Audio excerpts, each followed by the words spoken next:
ग्रन्थगेयाय ग्रन्थान्तरात्मने गीतलीनाय गीताश्रयाय गीतवाद्यपटवे गेयचरिताय गायकवराय गन्धर्वप्रियकृते गायकाधीन विग्रहाय गङ्गाजलप्रणयवते गौरीस्तनन्दनाय गौरीहृदयनन्दनाय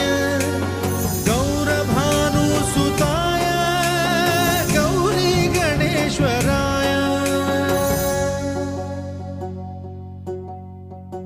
गौरीप्रणयाय गौरीप्रवणाय गौरभावाय धीमहि गोसहस्राय गोवर्धनाय गोपगोपाय धीमहि गुणाती